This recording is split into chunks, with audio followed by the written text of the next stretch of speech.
Yeah, good afternoon, everyone. Just past noon. I'm Christina Thorngreen. I'm a project manager in the Energy and Living unit, and I'm joined by my colleague Alessia Gaetani, who's a project manager in the manufacturing unit. And we will be discussing now a little bit around standardization requests and yes, we'll be talking about standardization requests and also the drafting of standardization requests and what's important for technical body officers in that regard. So contents for today's presentation. First, we're going to look at some acronyms because we do tend to have a lot of those in standardization, and you may or may not be familiar with them. Then we're going to look at what is a standardization request. So you might have touched on this yesterday as well during the presentation on harmonized standards. And then we'll look at what a SReq is. We'll get into acronyms shortly. And then we'll look at the new standardization request checklist. And finally, also some words about what happens after a standardization request is accepted. So let's start with the acronyms. So the AUWP, that's the Annual Union Work Program for European Standardization. This is a document that the Commission issues every year, and it's kind of, simply put, it's a wish list for what topics they would like to see standardized. And then we have the BT, that's the technical board. So yeah, the sort of the level above technical committees. Then we have COS, that's the Committee on Standards. This is a committee within the European Commission. The EC, European Commission. ESOs are the European Standardization Organizations. HEN stands for Harmonized Standard. And then we have the SReq, as we like to call it, that's the Standardization Request Ad Hoc Group, and the SReq, the Standardization Request. So first off, to introduce a standardization request, we have to first look at EU Regulation 1025. Now, that's the regulation that defines the relationship between the European Commission and the three ESOs, so CEN and CENELEC, and for telecommunication, ETSI. And you might remember this diagram from yesterday. So again, it's a similar principle here. We have the European Commission on one hand that issues the standardization request to CEN and CENELEC, and then as a result of that, if it's accepted, CEN and CENELEC develop the standards accordingly. And what we know from Regulation 1025 in Article 10 describes, basically sets out the principles around standardization requests. So it's a request to one or several ESOs to develop a European standard or several European standardization deliverables. It doesn't have to be a standard, it can be a technical specification or any other type of deliverable, and that within a set deadline. And then we also have a point on the consultation process. So that's also defined in this regulation, that the ESOs are consulted on this standardization request, including also further European stakeholders. And then in the third point, important to note that once the ESOs are notified with a standardization request, they have 1 month to either accept it or reject it. So just a bit of history on the terminology. Standardization requests are sometimes also referred to as mandates. That's what they used to be called before Regulation 1025 came into force. Yeah, now we call them standardization requests. We shorten that to SReqs because, yeah, it's easier. And there is a hyperlink to the European Commission database where you can find all current mandates, standardization requests as you wish. And you can download them there in, I believe, English, French, and German. So what does a standardization request look like? I mean, essentially, it is a kind of, it's a list of requested items from the Commission. So you have in Annex 1, here an example from the personal protective equipment standardization request. You have a list on the left, you can see the reference of the standards that are impacted, and then the deadline for delivery. So yeah, Annex 1 is typically, this is the exhaustive list of the requested deliverables that have to be delivered. And the point here is that if your committee decides to develop any other standards, that's fine. But if they're not included in this list, then there's no legal basis for their citation in the official journal of the European Union. So there is, in that sense, a limited flexibility for the ESOs to adapt the work program once a standardization request has been issued. Although it might be possible to kind of merge or split work items, but yeah, as I say, it's an exhaustive list.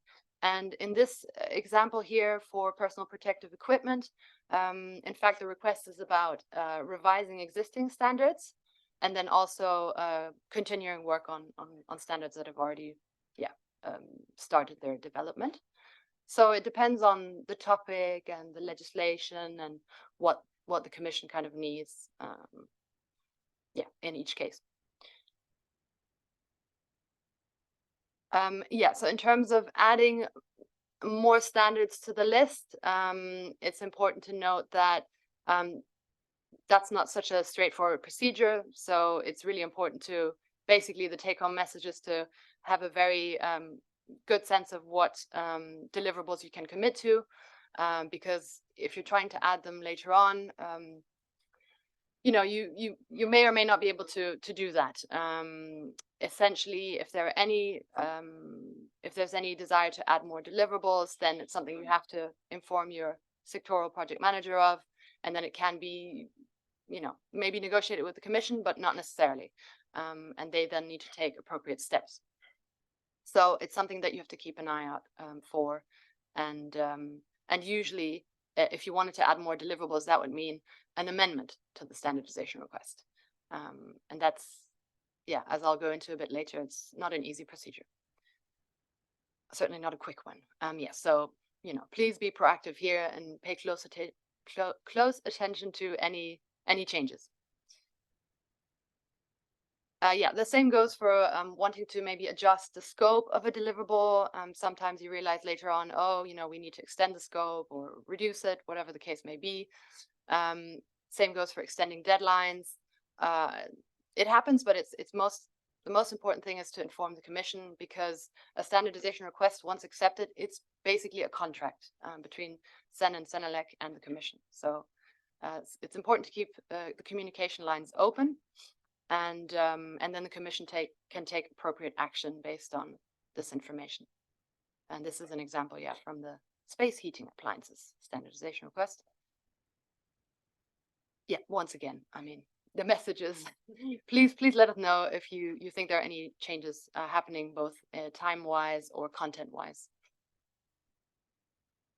Then another important factor or detail in standardization requests is the expiry date.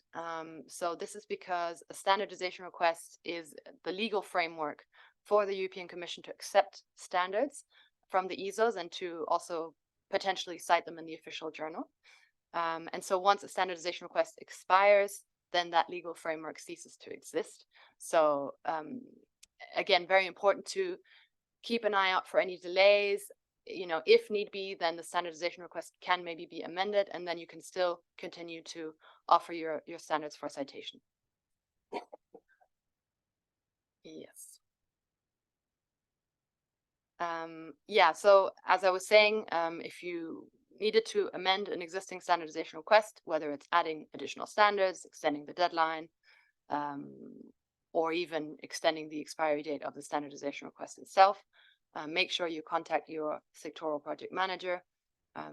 Let's say if it's for services, that would be me. If it's for manufacturing, it might be Alessia.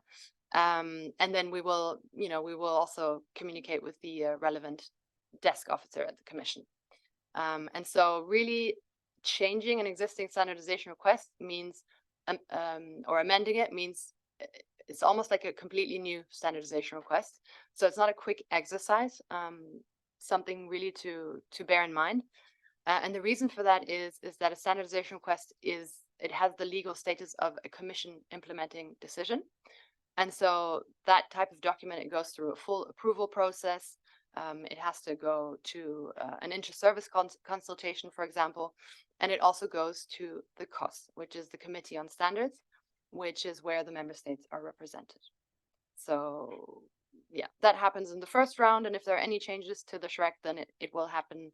All of these steps will happen again, hence why it's not a quick exercise. Okay, so here we have a diagram of kind of different steps. We've covered essentially the first box, and now we're going to move on to what it looks like when the standardization request is being drafted and what the role of the ESOs is there. And Alessia is going to explain a little bit more about the SReqs now. Thank you, Christina, and hello, everyone. So indeed, don't be scared by this diagram. I will try to guide you through it. And yeah, the first step that we will analyze and that requires quite some actions from technical body officers is the consultation phase, where basically SEN and SENELEC have the chance to let's say, negotiate, if we want, some aspects of the standardization request and communicate to the European Commission what are the needs, what is feasible to achieve and what not. So the first step after we receive a draft standardization request is to inform the technical body, the technical boards, and establish SReq, the standardization request ad hoc group, which will be the body indeed discussing the content of the standardization request and representing SEN and SENELEC in the discussions with the European Commission. So in the BT document that CCMC drafts for information to the SEN and or SENELEC BTs, there is a number of elements.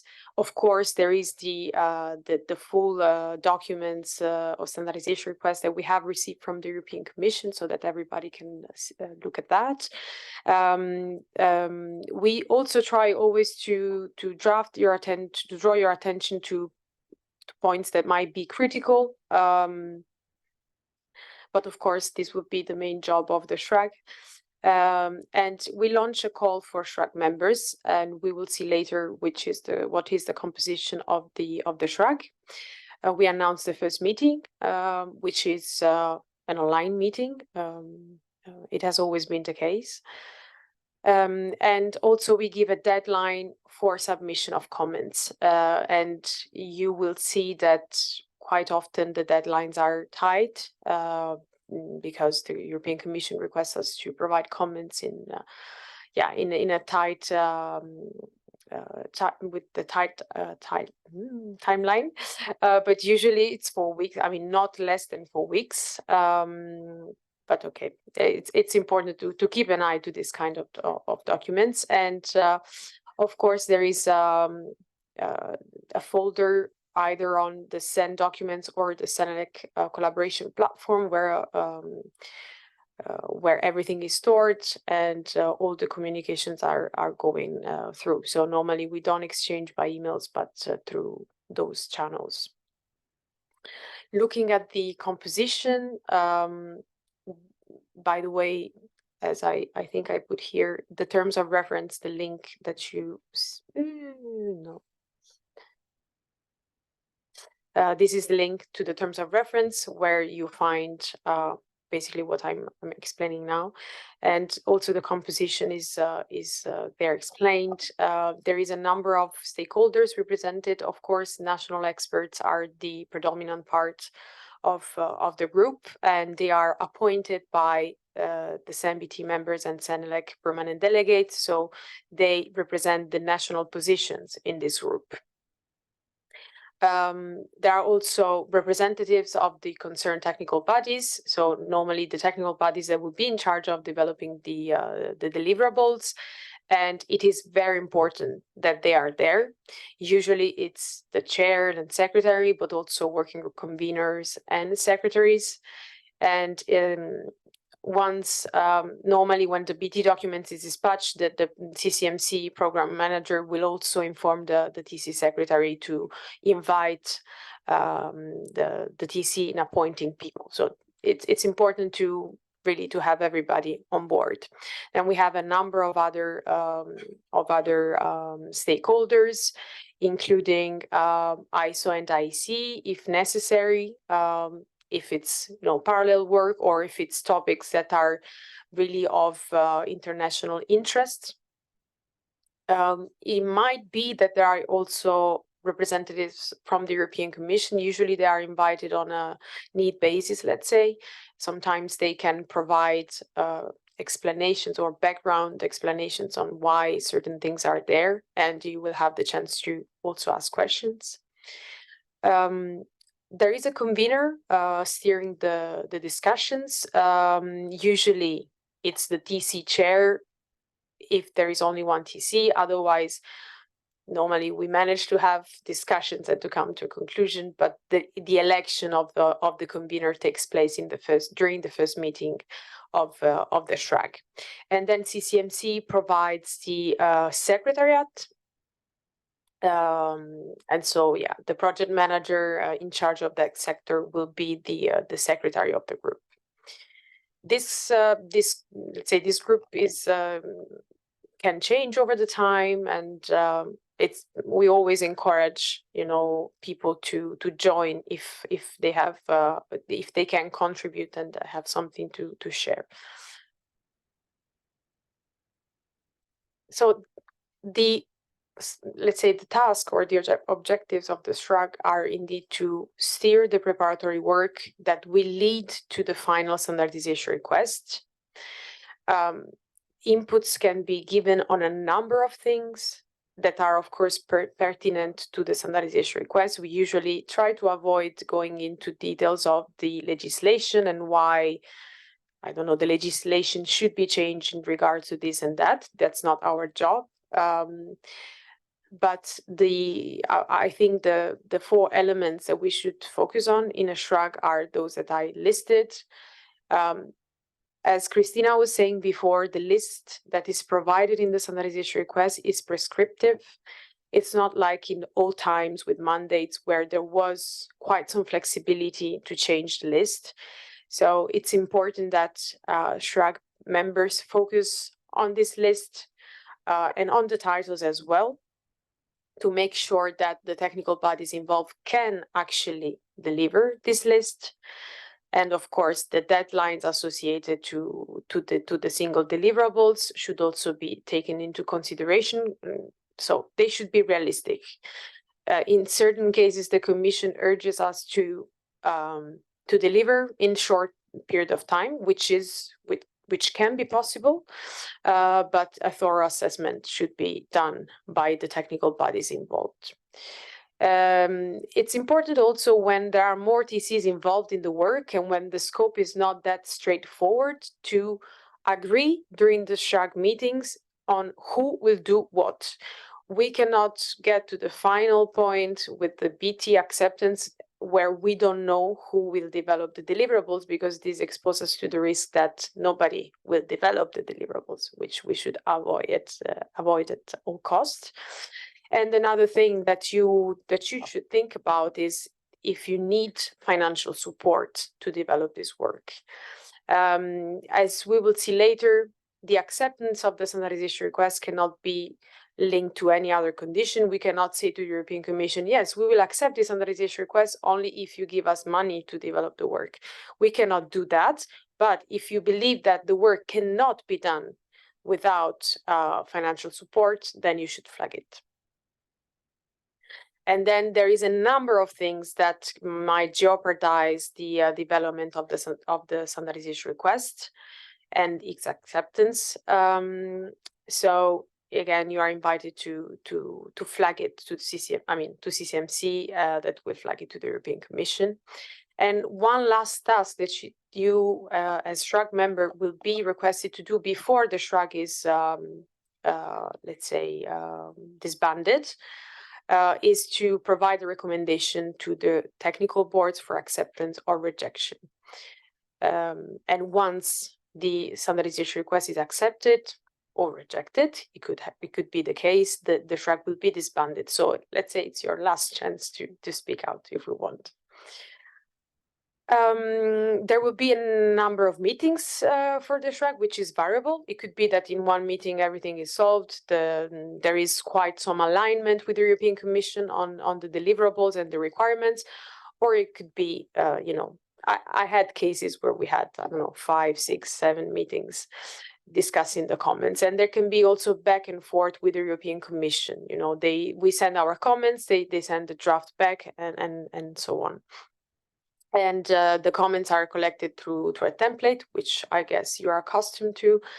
And in the meeting, the convener will lead the discussion with the support of the secretary to come to a consolidated position that will be a SEN and or SENELEC position. So it will not be a SReq position or a technical body position. It will be really a consolidated position. There is no vote in the SReq. The SReqs do not work as technical committees would. So we have national representatives, but the concept of national delegation principle is not there. So it's really important that I mean, consensus, of course, I guess you will have learned it by now after 2 days of training, is the basis of all our discussions. But here, really not having a vote and not having a committee internal ballot, it's important that that consensus is found, and everybody is happy with the compromise that has been found. Few points for attention for you. I guess I already mentioned it, but it's important that the chances to comment and to raise points to the European Commission are not that many. So you have to be very careful on providing comments at the right time. Once the standardization request goes to the Committee on Standards, which we will see later, basically the games are done. So really at the beginning and the consultation phase, focus on these elements. It will be the technical boards to formally accept or reject the Commission implementing decision, aka the standardization request. So your role as SReq members would be to advise the BTs. As I said before in point 3, acceptance cannot be conditional upon anything. So if you accept, it's because you believe that the deliverables can be delivered no matter what. Of course, you will do your best, and then things can happen in the meantime. But at the moment of acceptance, we need to be sure. And yeah, that's basically what I say also in point 4. Now, coming back to this diagram, we were in drafting and consultation phase. We move now to the finalization of the stable standardization request. So in between these boxes, there could be, as I said, a number of back and forth with the European Commission. Once there is a certain level of agreement with the European Commission, they will send CCMC, SEN and SENELEC, a stable standardization request or a mature standardization request. And at this point, we will be requested to do a few things that we will see later, namely filling the checklist, standardization request checklist, and then the standardization request will go to Commission inter-service consultation, which is a step that is done for all. I mean, not just for standardization requests, but for any implementing decision that the Commission might take. And it ensures alignment within the different services of the European Commission. And then there will be the presentation of the standardization request in the Committee on Standard for information. Committee on Standard, as Christina already mentioned, is a committee hosted within the European Commission that is composed of member states. So member states will have a final say on the acceptance of the standard or on the adoption of the standardization request. Now, what I was mentioning before, the draft standardization request checklist. Just a bit of background. I'm sure you have heard already about this task, about this exercise, and you will hear also this afternoon. The specialist for this is Alberto. So if you have questions on this slide, please Ask Alberto. And so basically, this checklist is an outcome of a task force between the ESOs and the European Commission. It's fairly recent. It was approved in May 2023, but with immediate application. So it's a few months now, and we have been using it. And the overall objective of using this checklist is to raise awareness to the European Commission officers on critical elements that might prevent the standardization request feasibility by the ESOs. So it's just to, I would say, align and make sure that the ESOs and the European Commission are on the same page before the standardization request is sent to the Committee on Standards.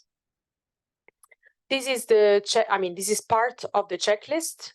We have included the link of this checklist at the end of this presentation, and you will see that there is a number of elements that we are requested to reflect upon and to provide feedback to the European Commission. And you see there are two columns for the ESOs and a column for the European Commission comments. This is because we will complete the checklist, we will send it to the European Commission, and they will send it back to us. And this will allow us to understand if there is alignment or not. And it is expected that if the ESOs are flagging critical topics to the European Commission, they will also come back with either an explanation or an alternative proposal. Again, this comes before the inter-service consultation. The idea is really to try to align with the relevant desk officers at the European Commission before there is a broader circulation of the draft. And yeah, the column for the Commission is filled before the document is considered final and is sent to the COS. The checklist is filled by CCMC. So let's say we at CCMC, the project manager will draft a first inputs based on the discussion that were held in the SReq. It is shared for comments with the SReq members, and then let's say the convener makes sure that what's in the checklist reflect the discussion that took place in the previous meetings in the SReq. And this checklist is also then available to all the BT documents that are circulated, either for information or decision, because BTs of course need to be informed of the critical elements. Coming back to our diagram, so we were here when the Commission completes the checklist on their side and send it back to SEN and SENELEC for information. And then once there is an agreement, and I would say an informal agreement at this stage with the ESOs, that the critical elements have been addressed, the Commission sends the draft for vote at the Committee on Standards. The COS normally has 4 weeks for voting, and the voting is done by correspondence. This is the normal practice, I would say. And while the vote in COS is running, we at SEN and SENELEC do a number of things. First of all, we inform the BT that the vote is launched, and we also meet with the SReq to provide a recommendation for acceptance or rejection. And then when the COS approves the standardization request, we launch a BT document for vote. So we asked BTs to approve the standardization request.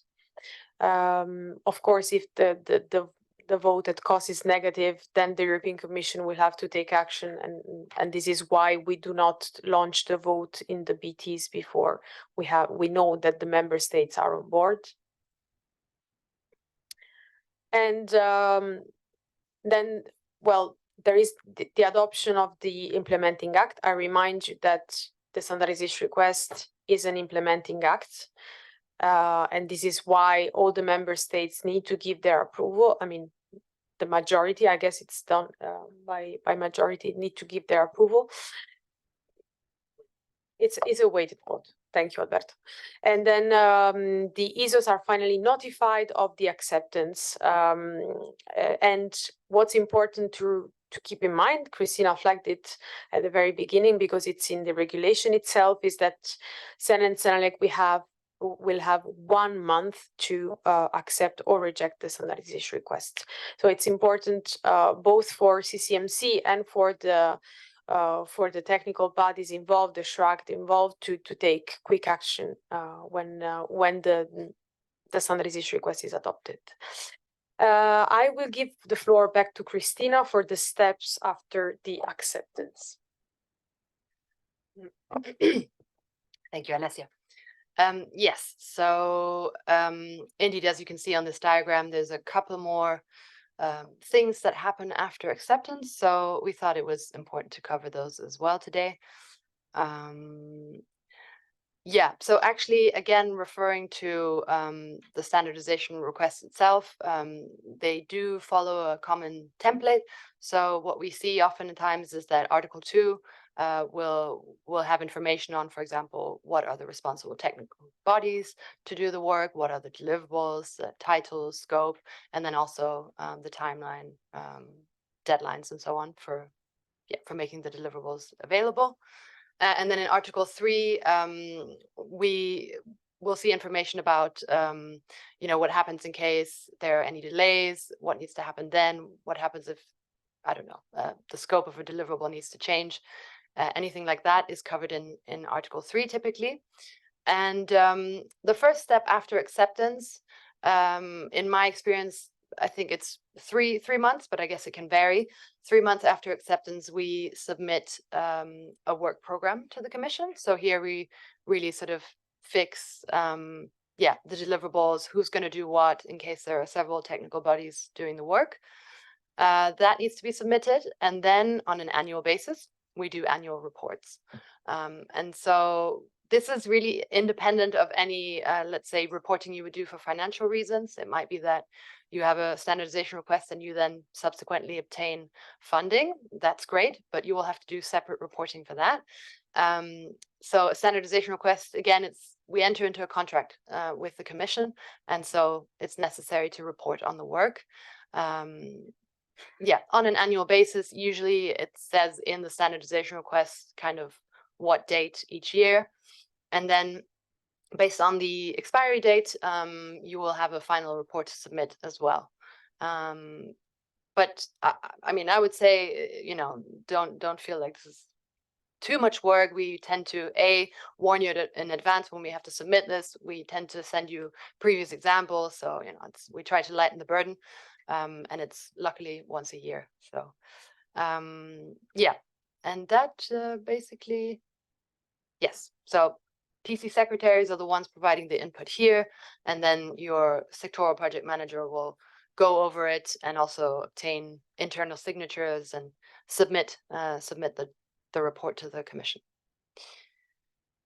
And then here we have some useful links. So the first one is to the database, again, for the standardization requests. Then a second link is an internal document on SEN and SENELEC bus on the composition of a SReq, in case you want to read up on that.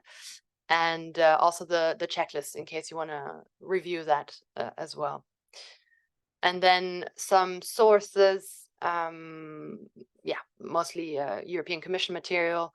The workflow that you saw, our kind of timeline, we've adapted that from the vademecum. So the 5th link here, part 2, and we've kind of added what each of the Commission steps means for SEN and SENELEC. That's where that's from. And now we would love to hear your questions. Thank you very much.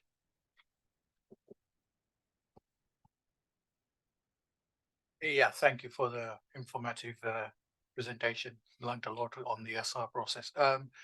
One comment and one question. One comment, the database of the Commission on the mandates doesn't appear to include all the mandates. I was trying to find M511, it's not on there. The second question, on your previous slide, you mentioned possible change in scope and title to be reported in the annual report. Is that just the scope and title of individual deliverables? And would that then need another SR, or is that something the Commission would consider within the existing SR? Okay, thank you for that question. Okay, the first one, the first half of your question was about M511, I guess, and it doesn't appear in the database. I'm not familiar with that specific standardization request. I'm not sure why it doesn't appear. I think in that link, it's a standardization request before regulation 1025. So if you're looking for an old standardization request or mandate, you may ask CCMC and we will find it. Okay, great. Yes, so 5526 would be the first one. Alberto was just whispering to us. So anything before that, yeah, okay, is not on the database. And then for your second question, yes, with regards to change in scope and title, yeah, we are referring to deliverables there. And I will say the important thing is to flag it, and then depending on the flexibility of how the standardization request was drafted, maybe it's okay. Maybe it can be, you know, the change in scope doesn't require an amendment, and it might be that it does. So it's to be determined. Yeah.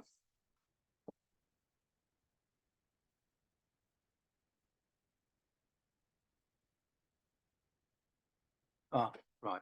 For the construction area, could you say a few words about the role of the key, and also in forming the SReq, is any distinction drawn between blue, red, and yellow members? So I can take the first part about construction, and then maybe Alberto can help me with the type of members. So yes, construction and the construction product regulation are a bit of the, I would say, the black sheep of all the sectors, but I guess you're accustomed to that. So we started finally 3 months ago. We received the first 2 standardization requests, proper standardization requests, compared to the old mandates. But in that sense, they will work, the consultation process will work as described today. So there is a SReq that discuss the standardization request and provide comments. The articulation with the CPR key, maybe it's not exactly the right moment to go into details, but basically the CPR key is providing inputs for the revision of mandates, and based on those inputs, the European Commission drafted the draft standardization request. But then everything moves to SEN and SENELEC for the consultation on the text of the standardization request. So in that sense, SEN and SENELEC are still the owners, if we can say, of not the owners, but the main stakeholder in the consultation process. I hope this replies. Can you please? Members? Yes, I'm just curious to know whether when the key, I guess it's the key which will form the SReq. That's my understanding of the document I've seen.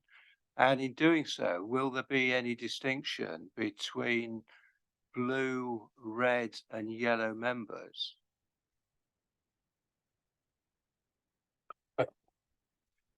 So the distinction between blue, red, and yellow members is a distinction in SEN and SENELEC. So this is our type of membership. So it has nothing to do with the member states working with the European Commission. Okay. And regarding the composition of the SReq, there is no difference. We accept anyone in the SReq. there is only a difference when that standards request, once approved by Committee of Standards, so let's say by the member states of the European Union, when it's approved, then we ask our Senate technical boards to vote, and therefore we apply Regulation 2480. So we will double count the technical board's vote for blue type members and non-blue type members. So the double counting. I'm happy to say also for the standards request, since July 2023, date of applicability of the new regulation, there was no discrepancies for the standards request approval between the vote with all members or blue type members only. So the yellow and red members can participate in the SReq? Yes, okay, thank you.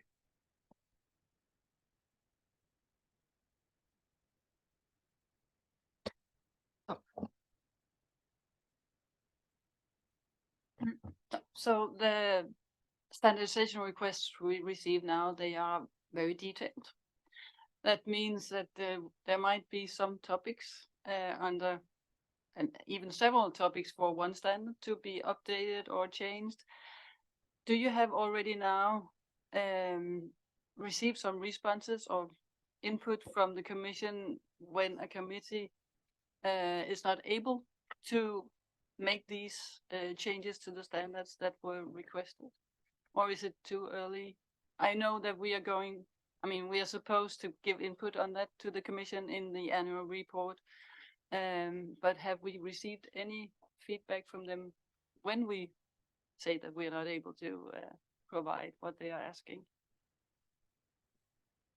I mean, it's hard to, I mean, I'd be curious to know kind of what sector you're referring to or what legislation perhaps, but I would say, maybe this is a partial answer, that one of the things that happens when we're unable to answer positively to a standardization request is, in some occasions, the Commission will then say, okay, well, we reserve the right to then develop the appropriate technical specifications if SEN and SENELEC cannot. So that's why, yeah, we obviously try to answer favorably, and then we try to negotiate in, you know, in a way that we can respond and know that we can commit and deliver. But yeah, it's a negotiation.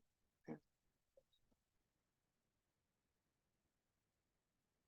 Sorry, to see if you had any experience, and also if there would be different answers depending on the sector, because that would also be interesting to know.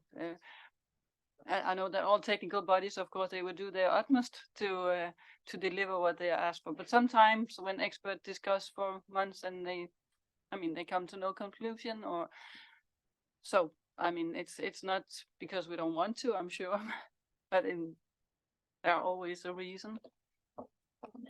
Indeed, as I mentioned before, there are factors that are outside our control. So it might happen that we don't manage to stick to the deadlines, which happened for instance, for my sectors in a couple of occasions, for fertilizing products, for explosives.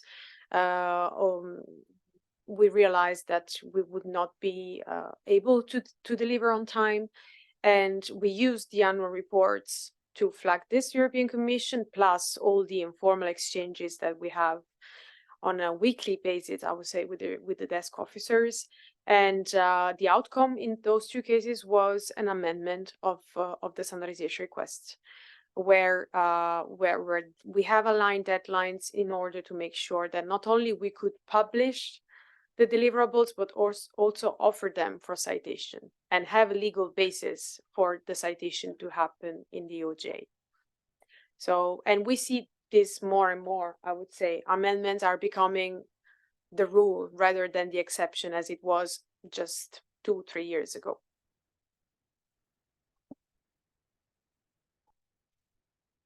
Yes, it's a bit the same question, or that I'm from the JTC 21, where we have a standardization request on AI. And the first standardization request is not on harmonized standards because the act is not, negotiated finally yet, hopefully tomorrow, but we'll see. But the first standardization request is on standardization deliverables, and we have already been advised that there'll be a second standardization request whenever the act is finalized. So this contract, as you mentioned, the first standardization request, would that be cancelled, or would it would it have an amendment for harmonized standards, or how would that actually work? I guess we should not have two standardization requests at the same time, or? So, well, you can have both. You can either have an amendment which amend part of your existing standard request. So maybe adding new standards, or a new one replacing the previous one, but of course then has to include all the valid work items that were. So you can have these two possibilities. You should have intervened before when we were wondering what other European standards were requested in SReq. Actually, artificial intelligence is another example of you are not requested now to develop harmonized standards, right? It's European standards. So to go back to the question of colleague. Thank you.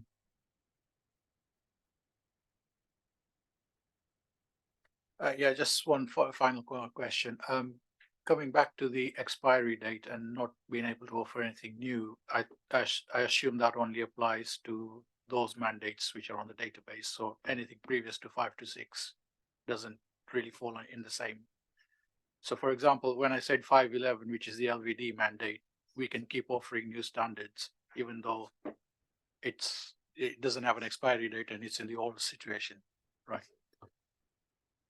There are old but still open, still valid mandates that were not built like the recent ones, where there is a clear Annex 1 with a list of standards and there is no expiry date. And so indeed, you will be able to offer.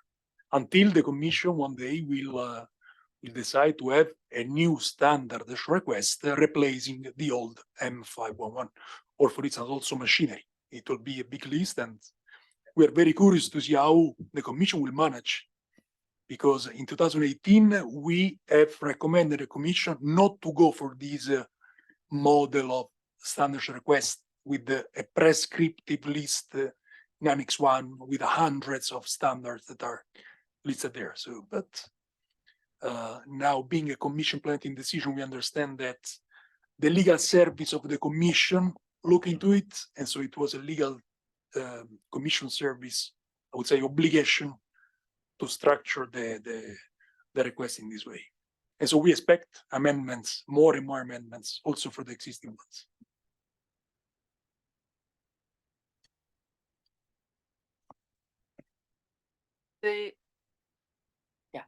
The standardization requests are very specific, and they also include, if I'm not mistaken, whether the standard should have levels and classes or other requirements.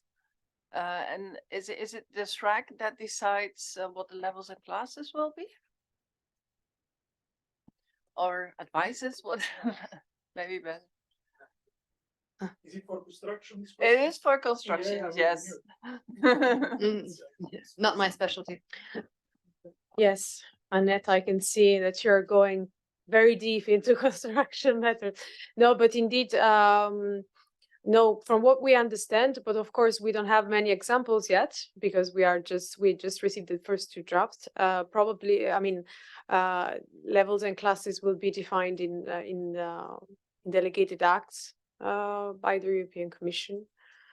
But you will see, I mean, if you have a look at the draft standardization requests we have received for the first two product families, you will see that they are quite detailed compared to the mandate. So there is less, I mean, I would say zero possibility for the TCs to define themselves levels and thresholds and whatsoever.